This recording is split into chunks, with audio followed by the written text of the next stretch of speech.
नमस्कार, आप देख रहे हैं फ्रंटलाइन 24। मैं हूं आपके साथ साहिबा सिंह। भूमि अधिग्रहण और किसानों की समस्याओं को लेकर संयुक्त किसान मोर्चा के बैनर तले हजारों की संख्या में किसान पटना की सड़कों पर निकले। संयुक्त किसान मोर्चा के नेतृत्व में 11 किसान संगठनों ने बुद्ध स्मृति पार्क से मार्च निकाला। प्रदर्शन कर रहे किसान मुख्यमंत्री आवास का घेराव करने निकले थे, लेकिन पुलिस ने उन्हें डाक बंगले चौराहे पर ही रोक दिया। दरअसल जमीन अधिग्रहण को लेकर राजधानी पटना में सोमवार को किसानों ने सड़क पर उतरकर विरोध प्रदर्शन किया। डाक बंगला चौराहे पुलिस बेकाबू भीड़ को रोकने की कोशिश करती रही, लेकिन प्रदर्शनकारी पुलिस बैरिकेड्स को धक्का देते रहे। बक्सर सांसद और किसान नेता सुधाकर सिंह के नेतृत्व में बड़ी संख्या में किसानों ने प्रदर्शन किया।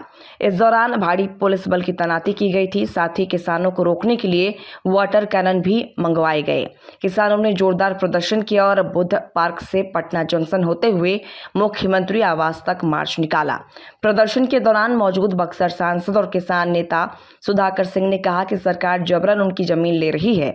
वहीं इस दौरान प्रदर्शन कर रहे किसानों का कहना है कि उन्हें जमीन का उचित मुआवजा भी नहीं दिया जा रहा है।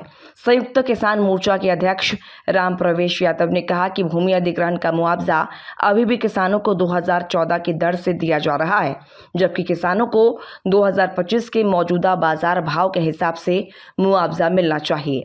यह किसानों के साथ सीधा अन्याय है। सरकार को अधिग्रहण प्रक्रिया में आज की वास्तविक दर को आधार बनाना चाहिए। संयुक्त मोर्चा के बैनर तले प्रदर्शन कर रहे किसानों का आरोप है कि राज्य सरकार भूमि अधिग्रहण के नाम पर किसानों की उपजाऊ जमीन को जबरन हथियाना चाहती है। कई जिलों में अधिग्रहण प्रक्रिया चल रही है, लेकिन मुआवजे की दर बेहद कम तय की गई है। किसानों का कहना है कि जमीन उनकी जीवन रेखा है, जिसके सहारे वे अपने परिवार का भरण पोषण करते हैं। यदि जमीन छीन ली जाएगी तो उनके पास रोजगार का कोई साधन नहीं बचेगा।